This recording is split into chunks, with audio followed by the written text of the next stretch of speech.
ચાલો વિદ્યાર્થી મિત્રો, આજે આપણે પેરેગ્રાફ નંબર 77 ટ્રીઝ વિશે સમજીએ. તો સૌથી પહેલાં આપણે એના સ્પેલિંગો જોઈએ. તો પ્રથમ છે વુડ. વુડ એટલે લાકડું. ફ્યુઅલ. ફ્યુઅલ એટલે બળતણ. ફર્નિચર. ફર્નિચર એટલે ફર્નિચર કે રાચરચીલું. શેડ. શેડ એટલે છાંયો. બર્ડ્સ. બર્ડ્સ એટલે પક્ષીઓ. નેસ્ટ. નેસ્ટ એટલે માળા. લીવ્સ. લીવ્સ એટલે પાંદડા. સરાઉન્ડિંગ્સ. સરાઉન્ડિંગ્સ એટલે પરિસર કે આસપાસની જગ્યા. ફ્રેશ. ફ્રેશ એટલે તાજી. પ્રોટેક્ટ. પ્રોટેક્ટ એટલે રક્ષણ કરે છે. સોઇલ. સોઇલ એટલે જમીન. રેન.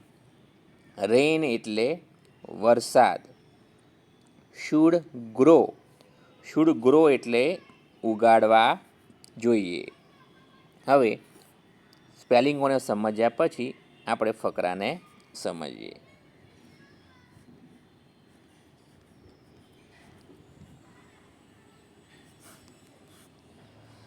નંબર 77 ટ્રીઝ એટલે કે વૃક્ષો.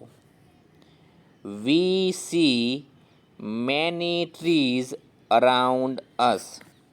આપણે આપણી આસપાસ ઘણા વૃક્ષો જોઈએ છે.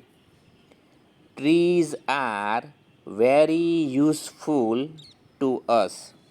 વૃક્ષો આપણને ઘણા ઉપયોગી છે.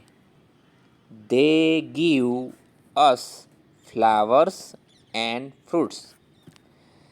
તેઓ આપણને ફૂલો અને ફળો આપે છે. They give us wood for fuel. તેઓ આપણને બળતણ માટે લાકડું આપે છે. We need wood for furniture, houses, ETC. આપણને ફર્નિચર, ઘર વગેરે માટે લાકડાની જરૂર પડે છે. Trees give us shade. વૃક્ષો આપણને છાંયડો આપે છે. Birds build their nest in trees. પક્ષીઓ તેમના માળા વૃક્ષોમાં બાંધે છે. Many animals eat the leaves of trees. ઘણા પ્રાણીઓ વૃક્ષોના પાંદડા ખાય છે. Trees make us surroundings very clean. વૃક્ષો આપણી આસપાસનું વાતાવરણ સુંદર બનાવે છે. આગળ જોઈએ.